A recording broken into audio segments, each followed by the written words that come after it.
A podcast we did not want to do today, but excited as always because we're sad. I'm Kevin. This is Verbal Tap. I'm here with Raph Esparza. Raph, how are you? I'm good.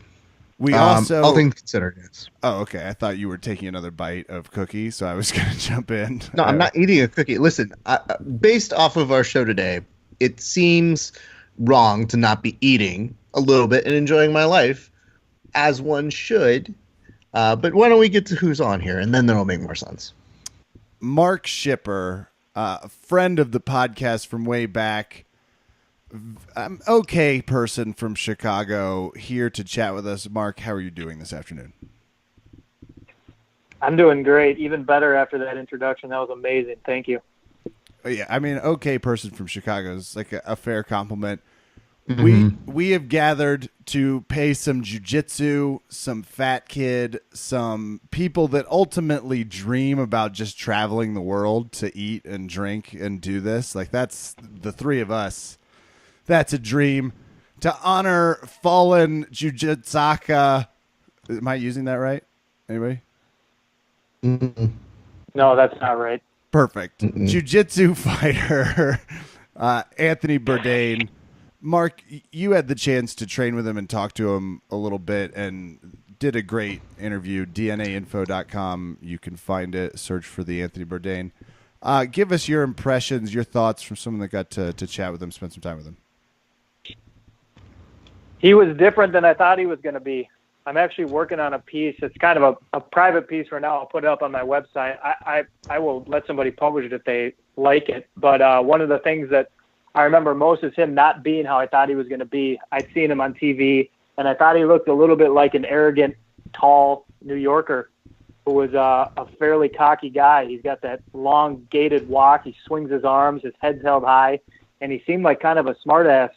And I heard he was coming to train, and I didn't really think I was going to like him all that much. Just another New York guy in here who thinks he's better than everybody else. And he turned out to be not that way at all. I'm very happy to say that I was completely wrong about him, and he was a personable guy, and he was very easy to start a conversation with. And do you mind? What did you think he was going to be like? I'm curious because you also have some ego, and we can already hear your Chicago. Like, this guy thinks he's better than us. What did you expect previous to the meeting, and what changed? Well, the funny thing is I'm not from Chicago. I actually don't have that second city complex at all. It's just kind of a New Yorker thing. You know, sometimes you meet New Yorkers and they're kind of brash. You know, I thought he might be the kind of guy who didn't want to talk to the common people. He'd showed up at our academy because he wanted to learn from our chief professor, Adam Redzovic. He'd watched an open guard video online, and he said, I want to learn from this guy. So he just basically called and said, can I come train? So I thought he might want to, put his gi on in the office and, don't make eye contact with me. I'm here to learn from Adam. And you got anything to say, leave the wisecracks to me. I thought he just might be a little bit of an arrogant, aloof guy who wasn't interested in talking to the people who train at the academy. He was there to see the professor, and he was the opposite of that. It was funny. The first time I trained with him twice, the first time he was there, he was behind me working with somebody, and it was kind of like a line of people. We were moving through a drill, and he introduced himself to everybody. He said, hey, I'm Tony. Nice to meet you.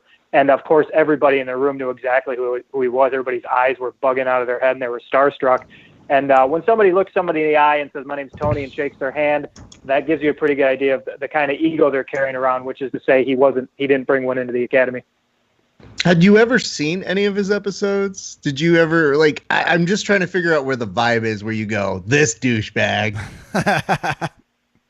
Well, I actually didn't watch a lot of his stuff, and I'm definitely not the first person to say Anthony Bourdain looked kind of like a D-bag from a distance. I mean, that was an argument I'd heard against him many times. So I watched some of his stuff. I read part of his book, Kitchen Confidential. And I kind of saw a guy who I thought came with a rap. You know, when I'd hear him tell his stories, it was always, oh, yeah, I was a cook in the hard scrabble spots. I lived a hard life, sous chef. Afterwards, I was out in the tough neighborhood scoring heroin, and I was a bad boy, man. I thought he was kind of in love with his bad boy image. So that's kind of the impression I had from him. And actually, after he trained with us, I really went back into his stuff and started watching his shows and read more of his work. And like I said, I found out how wrong I was. Yeah. You know, I don't want to harp on the fact that you were wrong for too long. So we'll transition to this. I'll tell you where my introduction really kind of goes. Let's do a tight 25 on that. Let's just stick with that. I don't disagree. I think he might enjoy it. That was nice. This is just solid roasting because I feel like he would cop to the. I mean, anyone that's witty has probably upset people in passing. Speaking from personal experience in Spring Hill, Kansas. Go ahead, Ref. I'm not exactly sure what your guys' introduction is, but I know for sure he was somebody I would watch on TV. And when I watch a host, I try to see how personable they are. I try to see how they narrate. I try to see what their strengths are. And I felt like he had a very different style in terms of connecting with people, being willing to go to different places. Selling books is one thing because you need a hook, and I'm sure that's part of everybody's narrative. But I think he found a way to get past that narrative. And as you find with so many people, as they stick around for a long period of time, at least you hope they will, he grew. And I feel like he became a better host and a better TV personality as he was continuing to go on. But none of that really mattered to me. He was just somebody on TV. It wasn't until I met Anthony Bourdain that I even remotely started to understand what his connection was to jiu-jitsu. When you got the opportunity to actually interview him, I'm probably figuring that at this point you've figured he's no longer a douchebag. But what is it that like to really get to talk to him and to get the opportunity to really meet somebody in a different way who lives all these very different lives on a weekly or monthly basis? Yeah, I'm not sure why we grabbed on so heavily to a mistaken impression about a man. It happens, but you're right. By the end of that class, in the piece I'm writing, it actually changed almost instantly because there'd been rumors he was going to come. I'm writing for newspapers, so I told the newspapers, there's a chance Anthony Bourdain comes and trains with us today, and if he does, I'll play society columnist for a day. I'll ask him if he wants to chat for a few minutes, find out why he's in town, what he's up to, and we'll just do it that way. And so I heard he was coming. I walked down in the locker room. I took a right turn in, and there was Anthony Bourdain standing there, half naked in his underwear, tall, skinny, pulling on a gi. And it was kind of a surreal moment. It was like my eyes bugged out. He knew. I knew who he was. He had no idea who I was. And we made a quick introduction. Immediately said, "Hey, how are you doing?" Made eye contact, and we chatted for 2 or 3 minutes before we went up to class. So by that time, I had already dropped about half my impression of the man that I'd made from a distance. Like I said, in class, he introduced himself to everybody. He took his beatings as a 59-year-old white belt will, even with people going easy on him. Did they? Because you got to, right? Like, can I just do a quick? I want celebrity treatment if I'm a 59-year-old white. If I'm any sort of anywhere. We're not there yet, but at that point, I do think you got to give him celebrity coverage on the jiu-jitsu, right? Like, at least somewhat. Yeah. I definitely did. Some people, I think, had some other ideas. People get weird when stuff like that happens. So he had a mixed experience, but it was all in good fun. I mean, it was nobody had any beefs. It was just the point is it was a regular jiu-jitsu class with Anthony Bourdain in it. So yeah, by the end of the class, by an hour and 20 minutes later, I no longer had any. My impression was out the window. I thought this seems like a good guy. So the thing that really cemented it for me is I now had to ask him to stick around after class when I knew he had a busy schedule in Chicago and talk to me for 15 minutes. So right when I asked him, I could tell by the look on his face he didn't want to do it. He didn't want to stay. He had his bag packed. He was kind of pointed towards the door. And I played the card I can only play when I mean it, which was very sincere. And I said, it would mean a lot to have a conversation with you here, and I'd love to do this piece. And he just looked at me and he said, all right, let's do it. We went to the back room, and he was very gracious with his time. I actually felt bad by the end of the 15 minutes. It was like, you got to get out of here. You got to go. He would have stayed and chatted longer, but, I cut the interview off. So to answer your question, to talk with him, it was just great. It was an informal. We sat on the blue mats. He was leaned up against the wall. I was sitting cross-legged kind of in front of him off to the side, and we talked about training. We talked about New York and Henzo's Academy. We talked about food, and it was just like a buddies after class sort of conversation. So it was informal, and it was a nice chat. Looking back on it, I'm really glad I got that opportunity and played that card, to get him to stick around. There's always the stuff that ends up on the cutting room floor when you interview people, and you had a really nice cross section of talking food and him appropriately making fun of deep dish pizza. But of course, that's not all you talked about. Are there things that you're willing to share that maybe you didn't include in the article that you were looking to that maybe just didn't fit? But were there things that you talked about that you kind of wanted to put in there, but maybe you just didn't? You know, I can't remember specific details right now. I could try and find that transcript at some point and see if there was anything. Nothing earth-shaking that didn't make the piece. It was just kind of chit-chat about jiu-jitsu itself, about, training and, what are some things you do to stay on the mats, and some stuff about food, some small talk. Nothing earth-shattering happened in there, so I can't really bring anything specific, but it was just we were talking on the same subject that made it into the piece. Well, you're kind of bypassing this, but one of the things that I think that your article did that I don't know how many times he was quoted as saying elsewhere, but this is one that resonates with me. And he says, "Jiu-jitsu is a problem-solving exercise that really appeals to me, and it's a steep learning curve that I know I will never reach the end of. I know I won't be a black belt ever in my life, but my goals are to suck a little less at this every day, to get a little better every month, and to keep having as much fun as I am. It's a challenge, and I like that."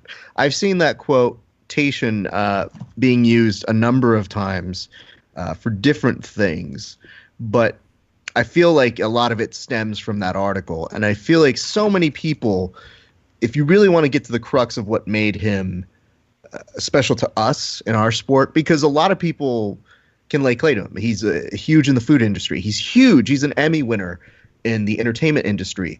CNN basically gave him the opportunity for a bigger budget and to do his show for a larger audience. But we have a nice little claim to him because of how much he loved what we did. But I think if you really want to understand what the crux of why people love him, you can look into something like that. And unfortunately, he will not be a black belt. But I think the process of that is something that's instantly relatable.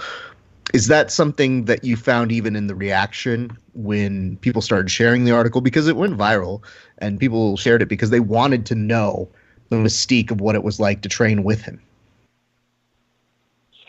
Yeah, it's interesting you brought that up. Actually, I love that quote, and I love that he said that. And it's part of the way I thought about Bourdain, and the reason that I liked him is because he thought like jiu-jitseros. That's the proper phrase. Thank you. But sounded more you right. are actually you are actually the only one who's ever asked me if that was something people brought up. So no, nobody did. Most of the people who I saw who shared that piece and wanted to talk to me about it were people from either food websites or food-based magazines or electronic publications. So no, they kind of skipped over that jiu-jitsu part, but I love that quote. Well, it's similar to something that, I tell people. I have a similar thing where I mostly tell people it's fun to train with people. It's fun to do this experience. When you're not a professional athlete and you're training with professional athletes, on a number of occasions, you feel a number of humble good fortune that it kind of oversees. Like, you think to yourself, why am I training with the Michael Jordan of the sport? Why is Hickson giving me a private on breathing? Why is Gary Tonin showing me the finer details of a heel hook? Sometimes you get those opportunities that you don't know that you're ever going to be a part of, but it resonates with you. So for him, he was training with Henzo and their team so much to the point where even, John Danaher very quickly put out a statement recently, and everybody seems to say his soul is what spoke to them. And I feel, and I don't know, maybe I'm overstepping here, but for Kevin, when he was about to do his episode for Jiu-Jitsu for Parts Unknown, I actually got a note from somebody asking me if I wouldn't mind doing an article on it. And I said, absolutely. I wouldn't get the opportunity to talk with him, and I didn't want to push it. I just figured he's one of those people where if we're meant to meet, we're meant to meet. And I just tried to encapsulate, in my opinion, what made him so unique. And I felt the thing I always came back to was as we have with so many celebrities who do jiu-jitsu, is you hope, first of all, they're cool. But when you know they're cool, then maybe you start to ask yourself, well, why are they doing this? And for him, it became not just an obsession, but one that was close to him for his family, and one that he could really harp on with getting obsessed like we all do. But I guess the thing for Kevin that I'll ask to you, Kev, when you heard he was passed, or he had passed, what were you thinking? Like, what was your instant reaction? So 2 things. One, a recovering addict and someone super vocal about being a flawed human being and trying to battle that and explaining it in a battle. I mean, you even get a little bit of it in Mark's piece. I really enjoy that, and he was vocal about jiu-jitsu sort of helping that. So that was a massive bummer to see him sort of struggle. And not everyone's built to live on this planet for 75 years, 100 years. It's selfish on our side, but that was my first. My second, I am massively bummed because I'm talking to 2 other egotistical jiu-jitsu players on this podcast. And there was always a part of me that's like, I'm getting older. There is every reason I could see Anthony Bourdain at a tournament and get the chance to hear him beautifully narrate our match. Just, that's going to upset me that I don't get to hear that. And there is what I was, Mark, here's my only, I want an insider question here in terms of spending an hour with him, because you said he was really humble. And I understand that, especially when you go into a different jiu-jitsu academy. It's like going to a church you've never been to. It's just really a lot of stress. Yeah. Was he at least funny, though? There had to have been a few shots or a chance where he was like, Mark's half guard, stumbles awkwardly. The smells of a beautiful faux restaurant just down the block have started to catch my attention. Like, that's what just give me a little bit. Was there some of the funny? Because he's a funny guy. Yeah. Well, you know how sometimes you can tell people are funny, but you're bummed they didn't get the opportunity to show it off. You felt like that around him. He always had a kind of smile on his face where it looked like he wanted to make a wisecrack. But like you said, you're in somebody else's church, the sacred mats, and I don't think you want to say much. But I actually, in this piece that I told you about that I'm working on, I'll share the second anecdote at the end just because I want to say it because it's a great jiu-jitsu. It's just a great jiu-jitsu little story. But one thing he did say that was funny is I found myself standing next to him like towards the end of the class, and we were doing some positional sparring. And we have a professor named Idris Redzovic, and he is a powerful guy, and his side control is some of the tightest, heaviest side control you will ever feel. And Idris was just giving it to one of his training partners, and he was setting up this bread cutter choke from side control, and it was just going to be a savage tap out. And I kind of unconsciously kind of groaned and was like, oh, God.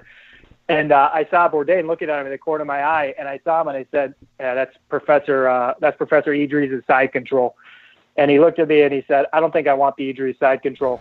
And I said, no, you do not want the Idris side control. No. And we kind of both looked at each other and a smile and just a little laugh and just moved on. But the way he said, I don't think I want the Idris side control was a very sly little remark. And it was like, no, believe you me, you don't want to be under there. Nobody wants the Idris side control. I'm sure that it's similar in the vein in which he despised combining soy sauce and wasabi with his sushi. But, that's the charm of it. And I think that's the secret that when we really talk about it, and part of the reason we wanted to do this show is because, yes, he was special to us. Clearly, so many people are affected by it. There's larger issues that we'll get to in a second, but I think the main reason of when you look at somebody and why they appeal, for us, you want those clever people, you want those cool people who are going to represent the sport. But I think he had a very cool wit about him. And for me, like I said, I just said, if I'm destined to meet him, you kind of say maybe that'll go and those circles will combine. And Otavio has been a huge supporter of us at Verbal Tap. And, you feel for her and her family and for all of the folks who are connected to Anthony. I do wonder this, though. What is it that you feel, or why is it that you feel that so many jiu-jitsu individuals, aside from him just doing the sport, because anybody can do the sport, but why do you think he connected with so many people? Is that for me? Yeah. Why he connected with so many people worldwide, or why he connected so many people through his jiu-jitsu? You can answer which way, because, I mean, here's the important thing. I think we know that most of the times we have so few people in jiu-jitsu that sometimes we go, Ashton Kutcher seems like a cool guy. But it's more than that. You know, I know people who train with other celebrities, and they speak okay of them. They speak well of them. But there is something special in terms of what Tony would have with people, where you would ask about him, and there was always the utmost, I want to train with him. I have trained with him, and it's exactly what you think. And to the professional athletes, it was, I've trained with him, and he's a cool guy. Yeah, I think there are a couple things. I think there are a couple things there. One, the reason I think people connected with him overall is he told people stories, and he told them well. I think he showed a lot of people the world. And when you do that with food as your delivery system, that's essentially a cheat code, in my opinion. Food is the great uniter. So I think when you show people the world, when you show people other people's cultures, and that you shouldn't be afraid to go experience them, and not only that, there's good food waiting at the other end, I think that is almost a universal theme. So anybody who saw him anywhere could say, I want to go there and I want to try that. Culturally, I think he spoke for the right things. He was kind of listen, I put this tweet out. I'm just going to read it because this kind of says a lot of why I connected with him. I'm going to miss Bourdain as a brother in arms against the greedy, clueless psychotics running this country, and all of the careless people who never think about other people's struggles. Bourdain never hesitated to speak up. He was a proud enemy of MAGA, and in a time like this, it hurts to lose somebody who wanted to bring people together rather than bring them apart. And then on the jiu-jitsu end, it's that quote that you brought up from the piece, which is he wanted to be a little bit better each day, and acknowledging that he was starting from a lowly spot. And I think that also resonates with a lot of people. People want to be better than they are, and they want to aspire to be better in the future. So I think all those things, I think he stood for a lot of things that a lot of people would like to have in their own lives. Very well said. And I want to tack on one more fun part of this in terms of a fearless voice, and also told it as it is, because I'm reading a part here, and my favorite quotation, especially as someone frequently trying to come back, eventually, once I could handle the warm-ups, I started joining classes. So world travel, ego aside, you know, it's about dragging yourself through these things, and he did it, and he did it with empathy, and that's what you sort of hear from all three of us, I think, in this podcast. And you know, was fortunate enough to date the right woman that somehow tricked him into going to a jiu-jitsu class, which is again another. I know, that's amazing. I think there are a number of my friends who have put wonderful things, and I hate to be foolish enough to just single out just two of them, but there are two that I think that really resonated with me. One is from my training partner, Brian Singer, who I didn't ask for permission to read this. He can take it up with me later, but here you go. And it says, Anthony Bourdain and I started training in 2014. I was 41 and he was 58. I remember watching this interview with Charlie Rose as one of the older guys and could totally relate. He summed up the life of a white belt perfectly. The incremental, tiny satisfactions of being a little less awful at something every day. And he says, you will be greatly missed, fellow blue belt. But this one, in a different sense, speaks to more of the cultural aspect that we were talking about. And this is from a comedian by the name of Jenny Yang, who's very funny, just amazing. She said, Bourdain never treated our food like he discovered it.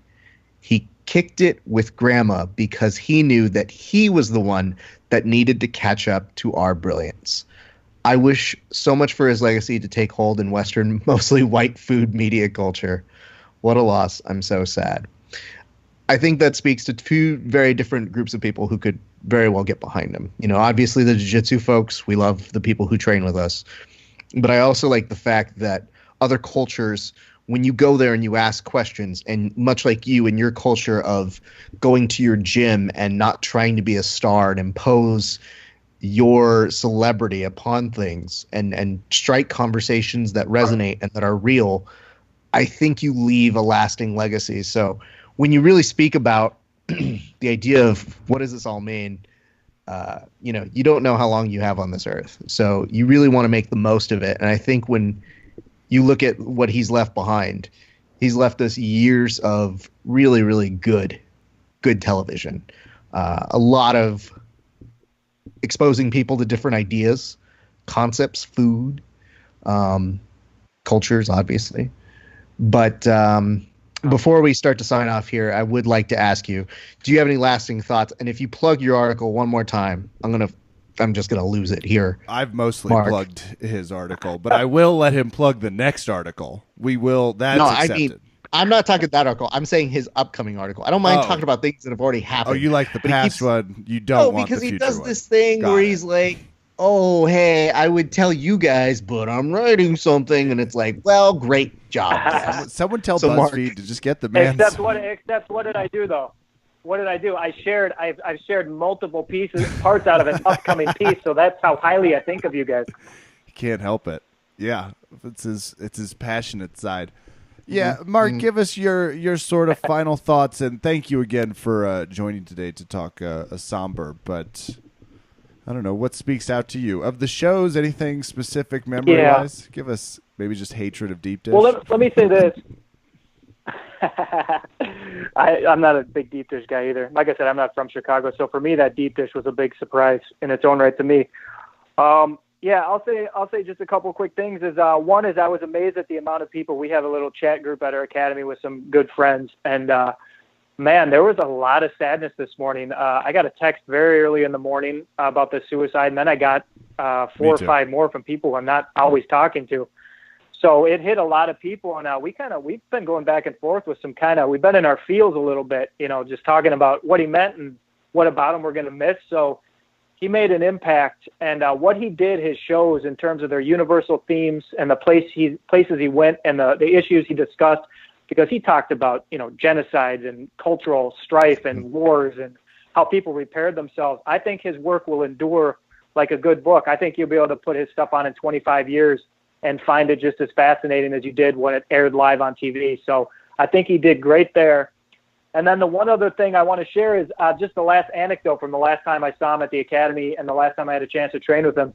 He'd just been promoted to blue belt. The first time I met him, he was a 4-stripe white belt, very enthusiastic. A couple weeks after he left, Enzo gave him his blue belt. It was famous in jiu-jitsu circles. Everybody did an article about it. And he showed back up, and he was wearing this blue belt. And I walked in this time. He was already upstairs on the bench, and he had his blue belt on. And we made eye contact, and it was clear he wasn't going to pretend like he didn't remember me. It was like, oh, hey, here you are again. Let's train. So I sat down next to him, taking off my shoes, and I said, looks like you got a little color since the last time I saw you. Like you'd say to somebody, you got a tan. And he just kind of smiled and looked at me and said, yeah, I did. And I said, how does it feel? Does it make you nervous? Bigger target on your back now? Is it going to change your training? And he just looked at me and said, to be honest, it feels really fucking good. And that was basically the end of that conversation. And I love that, because in jiu-jitsu, you get what you earn. And he was training hard, and he loved to train. And he'd accomplished something that he felt he earned, and that blue belt meant something to him. And it was a sincere moment, and I was glad I got to share it with him. Well, Mark Shipper, DNA Info, you can find his first article and his Raf Earmuffs upcoming work, also to be featured, I presume, in the New York Times, if they still have any sense. They could really use some better opinion writers over there.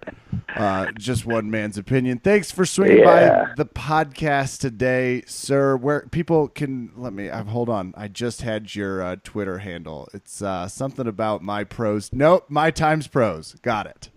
I almost said my pros times. Yeah, that's it. Come see me on Twitter. Or go beat him up in person. He might interview you after. So, ladies and gentlemen. Yeah, I definitely will. Mark Shipper.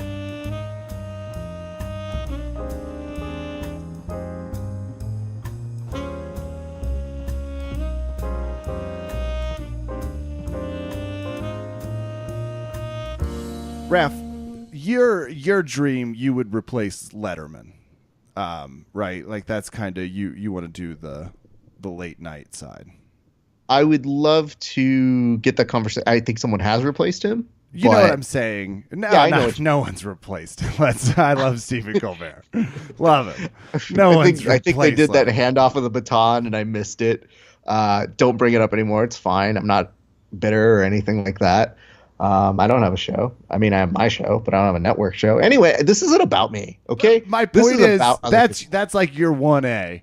I think mine might be to host a travel food show where I get to do jiu-jitsu and eat at different places. I'm not sure I want any more responsibility than that.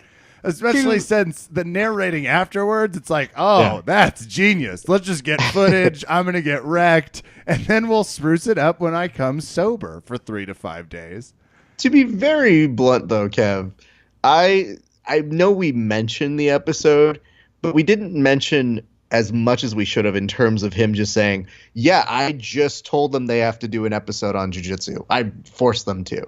So the balls on this man to tell his network, yeah, I don't care what you're interested in. I'll give you all these other destinations, but I'm going to San Francisco because I want to go do this fun thing with Kurt. Hold on. I want to tell you, that does take brass because he chose Kurt Osiander. Not right. The world's networkist friendly, like, love him. Of course they got along, and it was like, that's who I'm picking. But, I mean, CNN must have been like, is there anyone else? Like, we have this lovely Gracie that doesn't swear, and it's just like, nope, I'm going with that guy. Okay. I'm pretty sure everybody at all of CNN said, I know one person who does jiu-jitsu, and it could have been anybody else, and it would have been far more cookie cutter. But for him to say, no, it has to be him. And he was very direct and succinct about that. But, yeah, that seems about your speed. You love eating. You love training. And to get the opportunity to go fly around to different destinations and interact. And a lot of the stories that I did hear was that he kept training gear with him and would go to specific places. I mean, it's not unlike what I try to do whenever I have to go cover somewhere. I'm already looking to try and train when I'm going out for EBI. And that's just down 2 hours south. And I don't have his money or CNN's money, although I am using verbal tap money. We'll talk about that later. Anyway, Kev, not the point. The financial department's almost done with the Cavs series when they get back. But I think to your larger point is that would make a very good career for you because it found a way. It shows a path to combining all of your passions. And we're just jealous. He's a dreamer. He got to talk. I mean, it's just so unbelievable. It's such a good idea, I guess, is my point. It's like once when people are like, I want to invent Apple. It's like the guy is a like it's just such a cool empathy based, and he did it well for a really long time. And I still love his. I mean, I watch Parts Unknown on Netflix pretty frequently. I was excited when they started coming out again. So it's just a massive loss to, little jiu-jitsu artistic side corner of the world that had some good conversations and introduced us to some awesome food. So, Raph, any final thoughts as we roll out? We just wanted to do a quick remembrance and joke around a little bit because he didn't seem like he was someone that liked to dwell on the sadness outside of the times he had to. So we're going to remember him fondly. I mean, he's, like you said, just the ability to look back on his work is a massive plus for how much quality television exists from what he did. And that's a huge legacy. So, yeah, I mean, my thoughts are pretty, I mean, it's sad to think of it ending like this. You mentioned something while we were talking with Mark, which was the idea that not all of us are built to be a certain age. And there is a certain kind of unexpectedness to this. I don't think anybody would have, I mean, nobody, that's part of the shock of it all is how it happened. And I don't think any of us really, even if we tried to, would know why. And I feel like those are barometers of things that we kind of, you can make assumptions, you can try to figure out, put yourself in his shoes, but I don't think any of us really would understand. And I think that's where the teaching moment of all of this, or the takeaway, is This man had an incredible life, lived multiple different types of styles, lived it well. And to think that even as well as he was living his life, that he could still be so pained and truly, truly hurt to this extent. So before we get to the, this isn't obligatory, this is important. And it's weird to think that he would need that sort of friend or something could have helped him. I don't know. I don't think any of us know. But we do know that there are hundreds, millions of people out there who are affected by depression, who are affected by multiple things that hinder their quality of life or just things that make them human. And I know there's a lot of talk, and here's the number for the National Suicide Prevention Lifeline. It's 1-800-273-8255. That's important. I think that's really good for people to help echo it. But I think part of the reason why we want to do a show here today is for this mere fact. And we touched upon it where we say, oh, he's one of the ones we like. And, you hate to think it, but there are some celebrities where people get so cynical and they don't like them for some reason, or their music didn't connect with them, or they just really hated that one movie or appearance.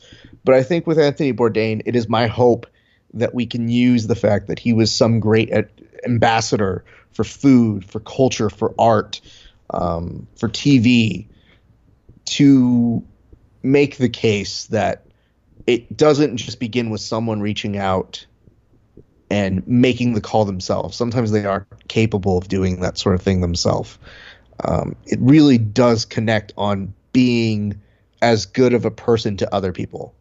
And if there is that takeaway, know that it can't necessarily save them, but it can very much help them in their situation. So whether it's calling that National Suicide Prevention Lifeline, if you ever feel that you are overwhelmed, that is 1-800-273-8255. In Espanol, 1-800-628-9454. And the crisis text line is, you can text it. You can text 741-741. So for those reasons alone, I would tell you guys this. It's difficult. It's hard to hear. But the reality is so much more clear that when you have your time and you don't know when it's done, make the most of it. Be as good as you can be to people. Celebrate it so that when you do depart, you do leave these kind of memories that people like Mark or other people who rolled, or those like my friends like Brian, who I distinctly remember feeling very overwhelmed when he first came to do jiu-jitsu with us. You have those heroes that you can look up to, or the guys who are older and competing and said, man, did he go win that blue belt tournament over in New York? I think the quality of his life for so much of it was very influential and positive, and you can only hope that you can have that as you go on. But use the case of this guy who was likable as a teaching moment to know it affects everybody, and just hope that the time that you do have on this earth, that you can be cool to those people and so many more by being just a good person, I guess. Those are my thoughts. That will do it for a somber, celebratory in life episode of Verbal Tap. Good night, and rest in peace.